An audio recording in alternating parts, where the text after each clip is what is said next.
Hi, my name is Brenda, and I want to tell you a story about a woman, my sister, Cheryl Ann Miller Bluma, who was killed on the tracks in Lake County, Waukegan, Illinois, April 9th, 1988. I want to tell you about her story because her story is a forgotten story that no one knew much about, and the story has not been investigated. It is an open case in Lake County, Waukegan, Illinois. It was ruled undetermined and would remain open until investigated. I wanna share with you the details of this case and the facts that I have in this case, and to prove that my sister Cheryl was actually indeed murdered rather than killed on the track by a train.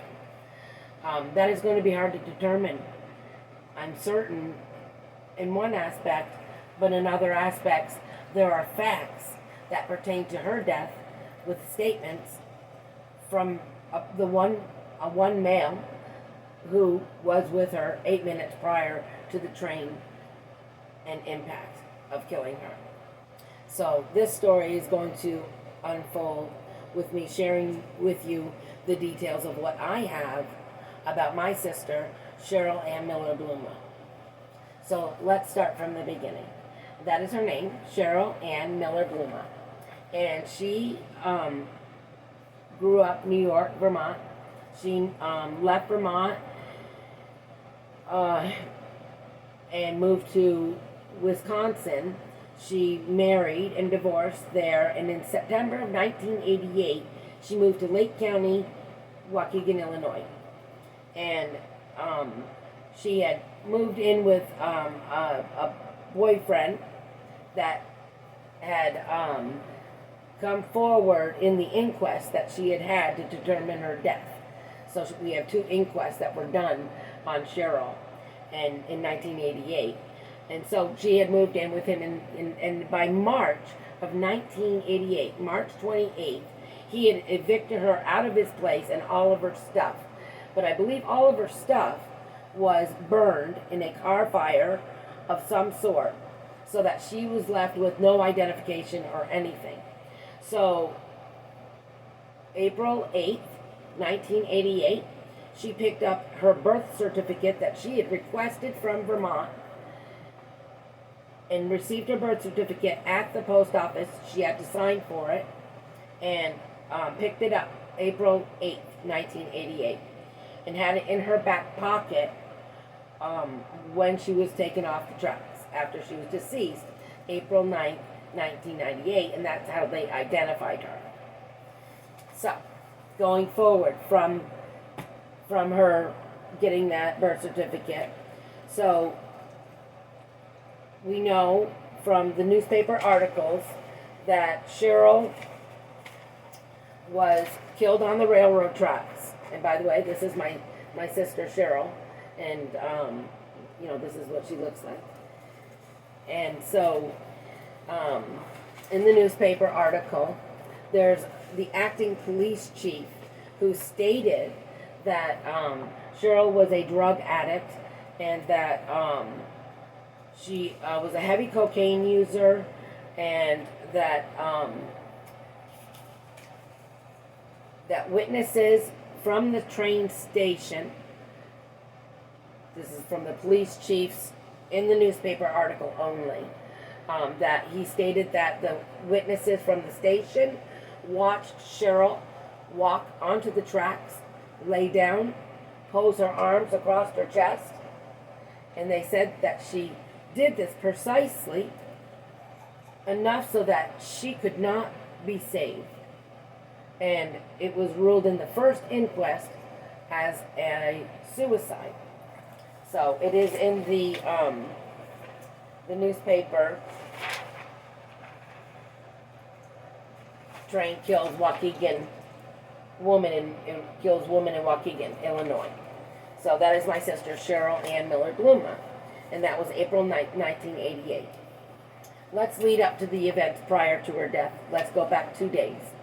So, 2 days prior to her death, Cheryl called her family members and all of her, pretty much every one of her family members she called that she could get in touch with, and told them that she was in trouble. She was crying and she was very upset. And this was April 7th. And that she had also told us about a drug bust that occurred that evening, April 7th, 1988. And indeed, in her inquest, the second one, there was a drug bust that did occur April 7th, 1988. And so, I don't know the details of this drug bust, but our family members knew about this drug bust, and that drug bust, I believe, was in the papers. I don't have that article. So, my sister Cheryl was into prostitution, according to the Waukegan police, and to Laura Littner, which would be Cheryl's friend. So, April 8th, after Cheryl called everybody, April 8th, she goes to the post office, picks up her birth certificate, and in the mornings of April 9th, she goes to Jordy's hot dog stand. And you can walk across the tracks, up the hill, to Jordy's from where she was on the road. And so that would be a 5-minute walk. But she was not there. She was at a industrial warehouse in a feed lot, and walked maybe a minute to where she was killed. 1 to 2 minutes where she was killed.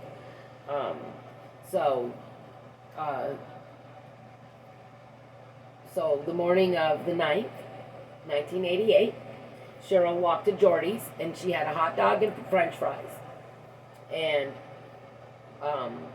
Jordy said that she was with a woman named Alabama Mary, a.k.a.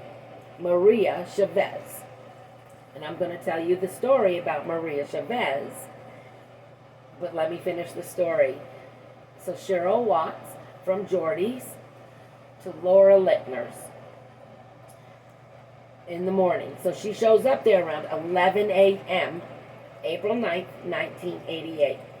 She rings the doorbell. Laura Littner lets her in. She describes Cheryl as being very upset and crying. And then outside, she notices that there is a white male and a black male subject there to pick Cheryl up. So in between 11:30, this gentleman, white male and the black male, show up at Laura Littner's.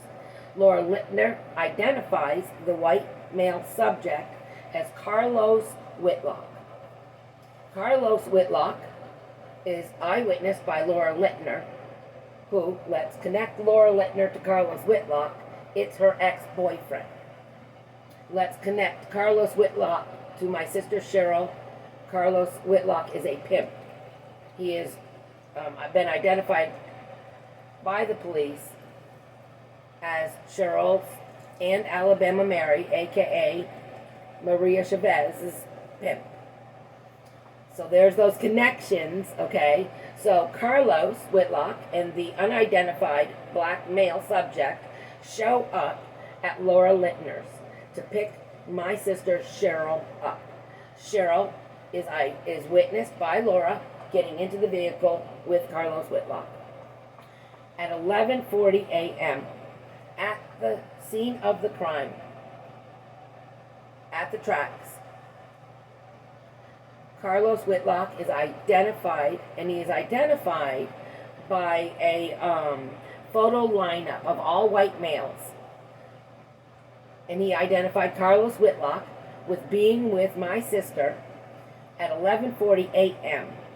and that it would have taken him a few minutes to get out of the building into his vehicle, and that Robert Walden is the witness to this, seeing Carlos Whitlock at the tracks with Cheryl.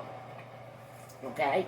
So that is facts in this case, that we know that Carlos Whitlock picked up my sister Cheryl and brought her. He had her at the tracks at 11:40 a.m.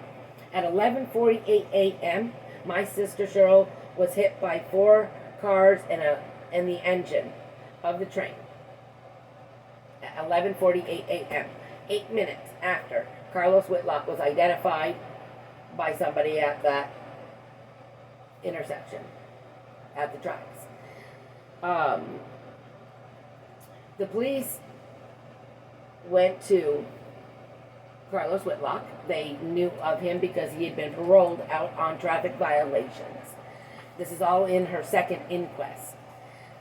Because we had disputed the first inquest because they ruled it out as a suicide. And we absolutely all disputed it, but her ex-husband went and disputed it at the inquest itself. And at that time, we could not get there to do that, so he did that on our benefit, the ex-husband, Paul.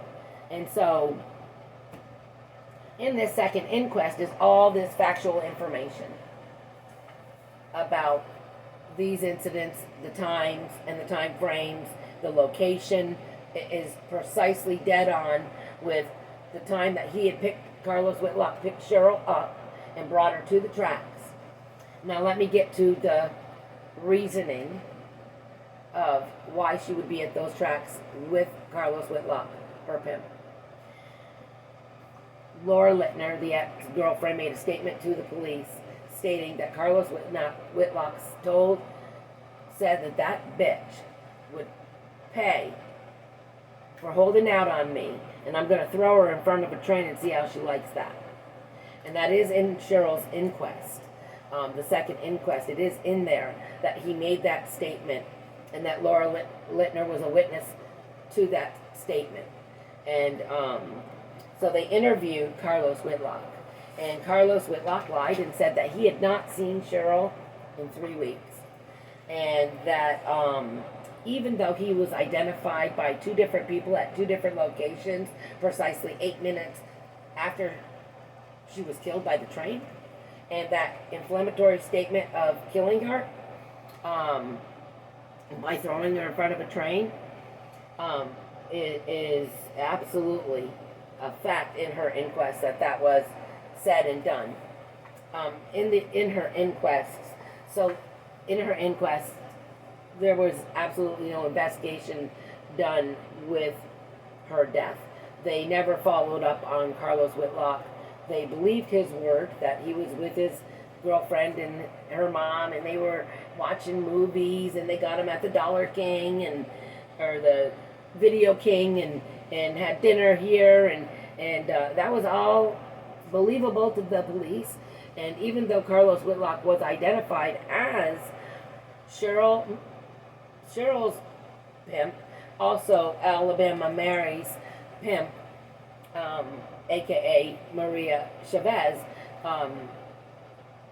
they let him go, and he was never in question again. And so here, 33 years later, I have been, going through every part of these inquests, and I want to tell you about Maria Chavez, aka Alabama Mary. That Saturday evening at approximately 9 p.m., her ex-common law husband, Hector DeJesus, 37 at that time, April 9th, 1988, killed Maria Chavez. He took a 9mm and he shot her in the neck twice. I want you to understand that Maria Chavez and my sister Cheryl were together that day at Jordy's that morning getting food, April 9th, 1988. They parted their ways. Cheryl ended up at Laura Littner's, and I don't know where Maria went after she parted ways with Cheryl from Jordy's hot dog stand. Other than she ended up in a tavern with her ex-common law husband, and he shot her. And is in prison currently right now. Hector DeJesus is currently serving murder, and he gets out in 2047, I believe. He's paroled from this. So this is definitely a fact that this happened. And in Cheryl's inquest, they did not relate any of this woman's death, the drug bust that happened 2 days prior to these two women's death. And in my opinion, I believe that these two are absolutely connected in both, absolute ways, because they knew each other, they were with each other that morning, and they both died that day, and I'll guarantee you nothing more was ever investigated, because Hector DeJesus shot this woman, but this woman was not ever, it never went back to Cheryl for that day, and it should have. So let's go to the inquests, okay? I did get the autopsy reports, and let's go to the toxology reports. The toxology reports are astronomically unbelievable.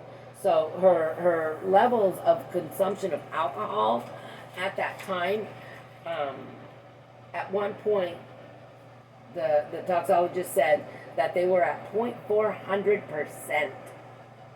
0.400. And even the toxologist wrote in this that is, unconscious. That would be a level of unconsciousness. Let me give you a description of my sister. She weighed 115 pounds. 115 pounds. And her level of her urine blood level alcohol was 0.813%. And her blood alcohol was 0.400%.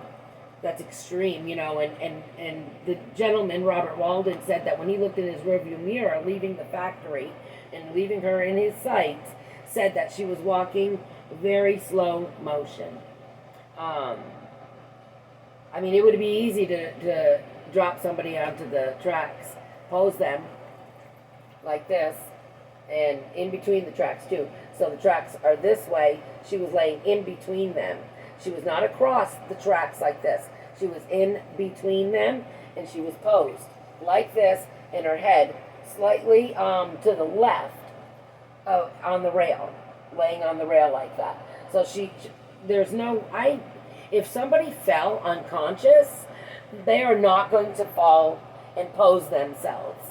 That is not going to happen in this case. With the level of alcohol in her body, and this is 2 days after this autopsy was done on the 11th, and she had been struck by the train on the 9th. So we're talking 2 days later, and her levels were this high still. The coroner wrote that this was so unusually high, and that was concerning to him, and that sometimes people with a high tolerance could function. I beg to differ.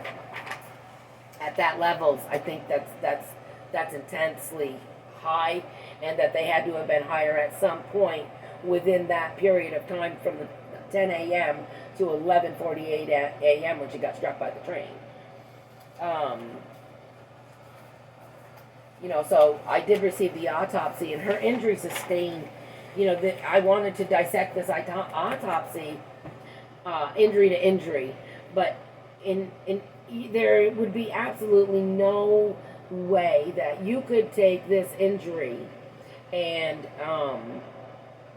dissect it in that way, because this injury sustained from a train, 4 cars and an engine going over a human body like that, the human body sustained mass injury in this case, and any blow to the head prior to this train incident would not be recognizable because of the injury sustained from the impact of the cars.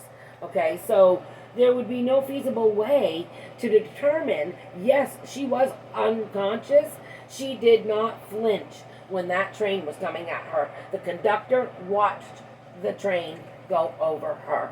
He said she did not flinch. That indicates that she was unconscious.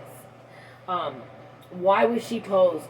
He said she was posed with her arms across her chest. And the only thing that leads me back to Carlos Whitlock is because of his statement that he was going to throw her in front of a train and see how she liked that.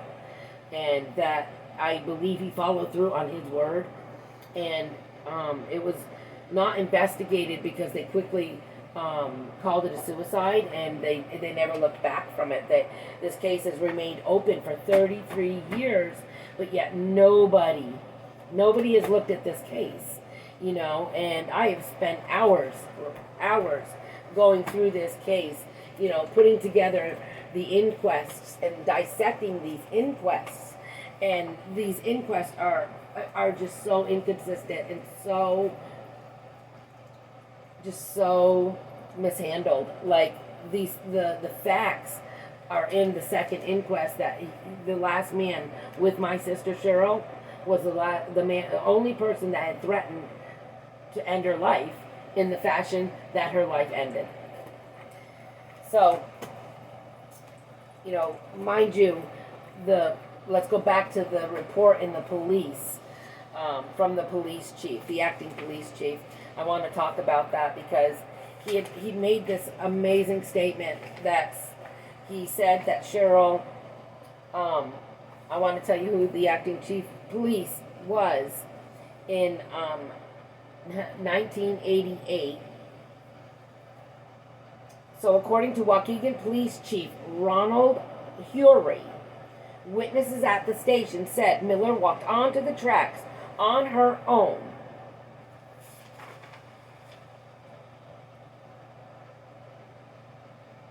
Laid across the tracks. She did it in a relatively short span of time, not allowing anyone time to save her. The train stopped. The distance was just too great, said Hury. She timed it so that she wasn't on the tracks for a long time.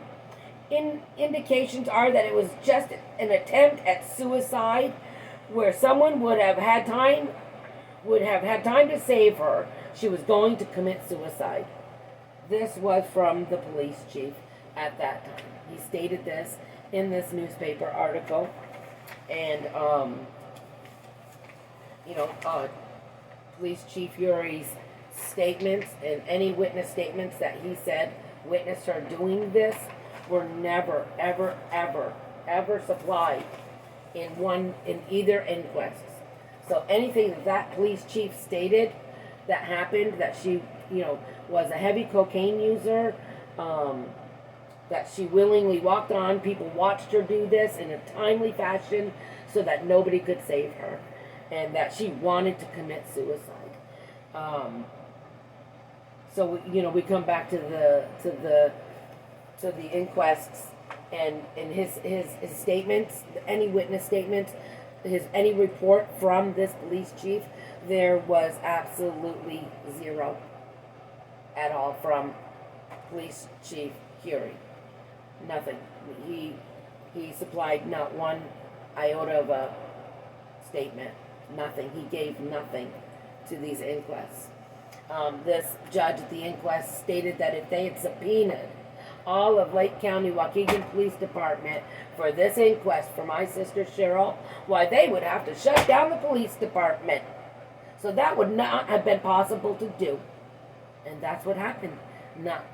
So they sent some police officer who knew nothing, had absolutely nothing to give other than the statement from Laura Littner about what Carlos Whitlock said, about Carlos Whitlock picking up my sister Cheryl from her house, and about Carlos Whitlock being seen with Cheryl at the tracks 8 minutes prior to being struck by the train.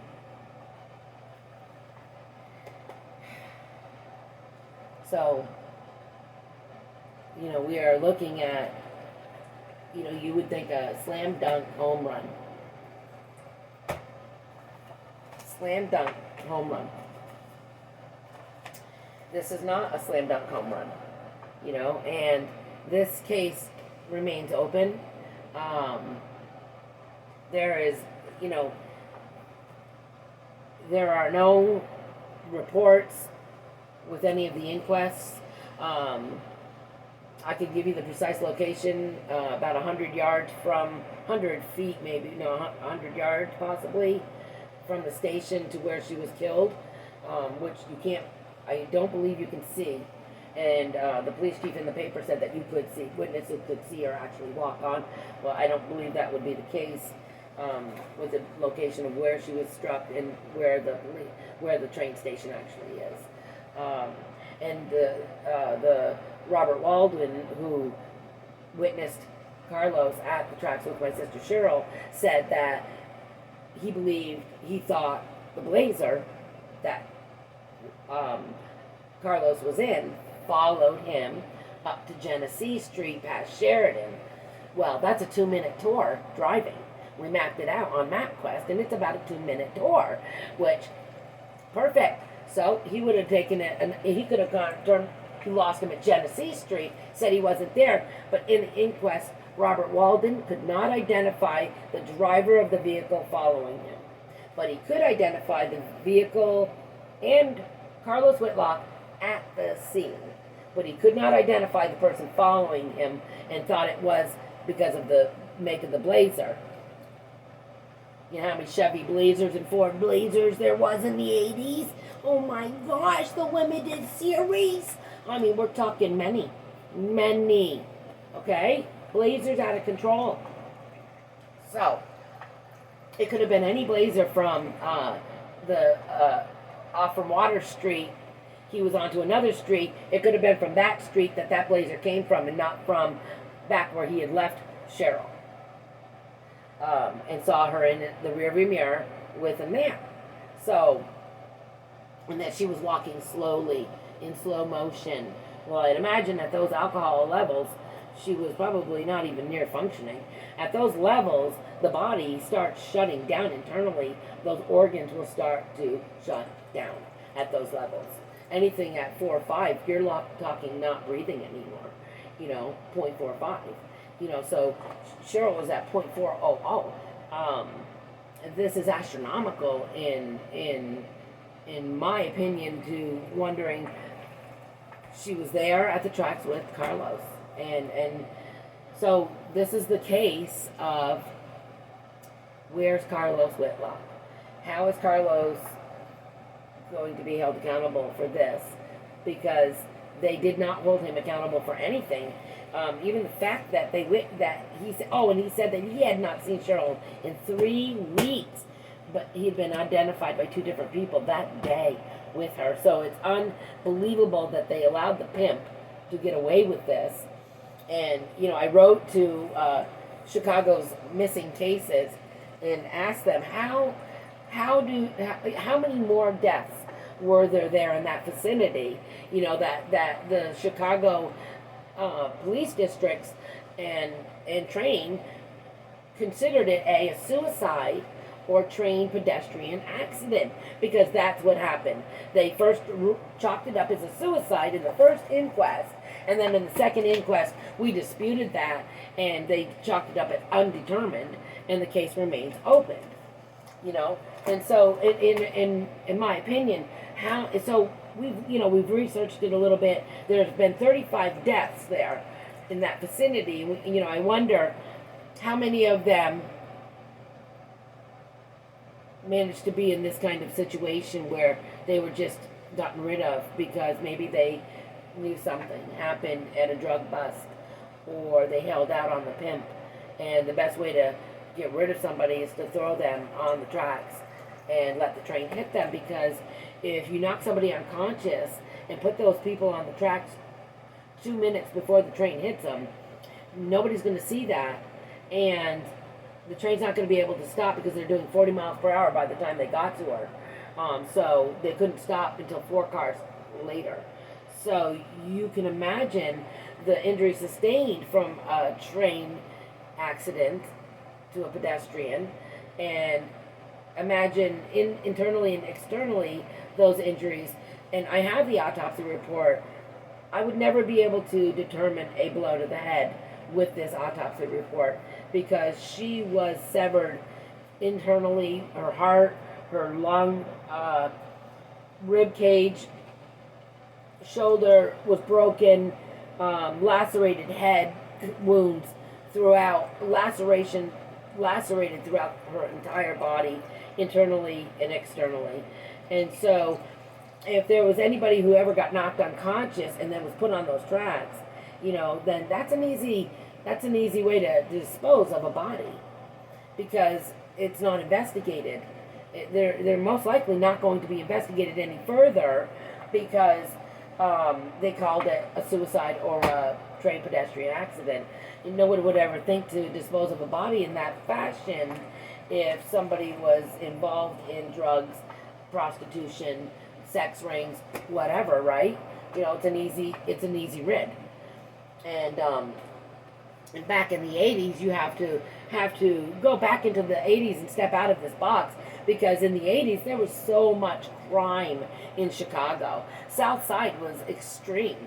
Like the crime and the dirty precincts and the dirty crooked cops, and I mean no disrespect to any armed force out there whatsoever, any badge wearing officer at all, because that is not my intent. But back then in the 80s, the crime was so, the magnitude of it was just insane. And 33 years later, these kinds of cases are lost to the system. They're lost to Chicago's system of numbers, and that's what they did tell our family, that she was just another number to them, and that there wasn't anything that they were going to be doing about this, and they chalked it up as a suicide. And my mom took that to her grave with her, knowing that was said, that this was just her daughter was just another number to her, and that's not the case. That's not the case. Maria Chavez was not just another number because she was making poor decisions in her life. Cheryl Ann Miller Bluma was not a bad person because of the decisions that she was making at that time in her life to survive on the streets, possibly, to make money, possibly,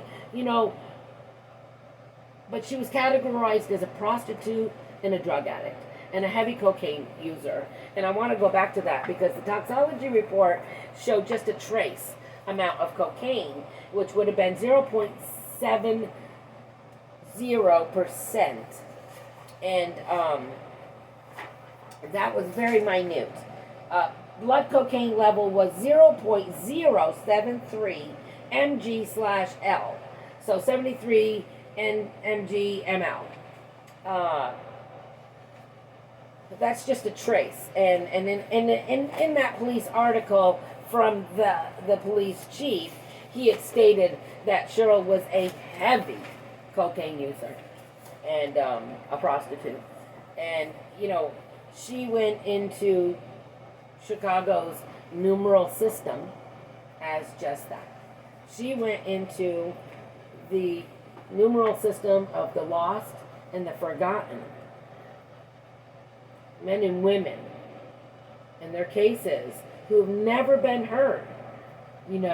This one-time report of Cheryl in the newspaper being struck by the train, that is the last time you ever heard anything more about Cheryl Ann Miller Bluma. But today I wanted you to hear the whole story. I wanted you to know her journey and her last 48 minutes on Earth, and who she was with, how she got there, and I believe how she was got on those tracks was ultimately by Carlos Whitlock. He followed through with what he said he was going to do: take her down to the tracks and throw her on the tracks and let the train hit her. And that's what happened. You know, the witnesses and all of those statements are in her last inquest, and it was determined unresolved and undetermined because it was not investigated. You know, it was never investigated. So, you know, she is one of those lost and forgotten people that were considered just a number to this district in Lake County, Waukegan, Illinois. And she is somebody. She is somebody.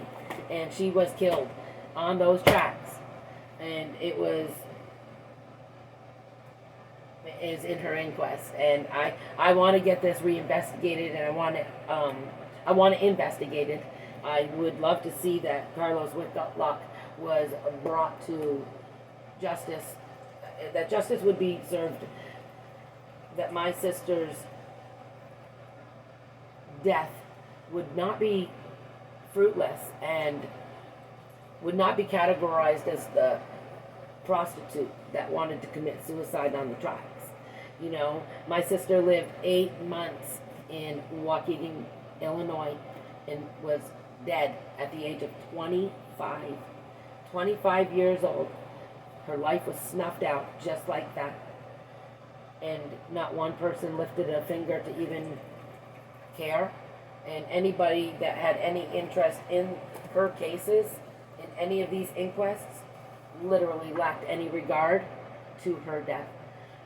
And I think that there needs to be atonement for this, and that I wonder how many other lost people in the system of Chicago, Illinois are lost out there, and are unsolved cases that were never looked into and forgotten about. And you know, here I am. I'm here 33 years later, dissecting every part of everything I can to find the resolve for this, and to bring light to a matter that should have been handled then. So I would like for everyone to stay tuned, and I would love to, you know, share so much more. So any questions, I could probably answer them from what I have in the inquests. I can give you streets. I can give you names and addresses of people. I can give you people we can't find. We can't find Carlos Whitlock's girlfriend that he named. We can't find her. She does not exist in social media or online anywhere. Was that a fake name? Oh my gosh, that absolutely could be. He was a pimp. I can't wait to see where I can go further with this. There are so many crime junkies out there that if I can tell you right now, the information that I have shows that this man had intent. Carlos Whitlock had major intent. He had intent. He had motive, and he was last seen with her 8 minutes prior to her being hit by that train. I will never let her be forgotten. I will never let my sister Cheryl Miller Bluma be forgotten. She is and was an amazing individual, and her death should never be categorized as a drug addicted prostitute who wanted to commit suicide. And I'm glad that the coroner of Lake County decided to leave it undetermined, and it remains open. So I'm going to now figure out how to reach out to the Lake County state's attorney, maybe, to see how I can get her case investigated, actively investigated, and or what am I privy to as her sister? What am I privy to for information? I know I am privy to any reports that are public knowledge, anything like that. So that's my next step, is to get all of this down so that I can continue to build what I have, so that that I can have something, like Police Chief Hury in 1988. Perhaps I can find his statements and his witness statements. Did he get any of those things? And if he did not get those things, and those things do not exist, then how did that statement end up in the newspaper by Police Chief Hury? These are the questions that need to be answered, and I need to find out how I can go about doing those things and getting those items that I need to fill in any blanks that I have within my investigation of this. Please stay tuned for many updates on this. I'm not going to let it go. I'm going to literally try to get this out as publicly as I can. I believe that my sister Cheryl Ann Miller Bluma was murdered on those tracks that fateful day, April 8th, 1988, by Carlos Whitlock. I believe he followed through with his word. He had 8 minutes to get her from that Dexter Midland factory to where she was struck by the train. He had enough time to do that, and he was the last known individual with her, and he picked her up and brought her to those tracks. And he made that threat against her that she would die that way, and she did. Today is going forward, finding the truth in a very old case, 33 years old. I hope to break it, and I hope to honor my sister in that. Thank you. Stay tuned.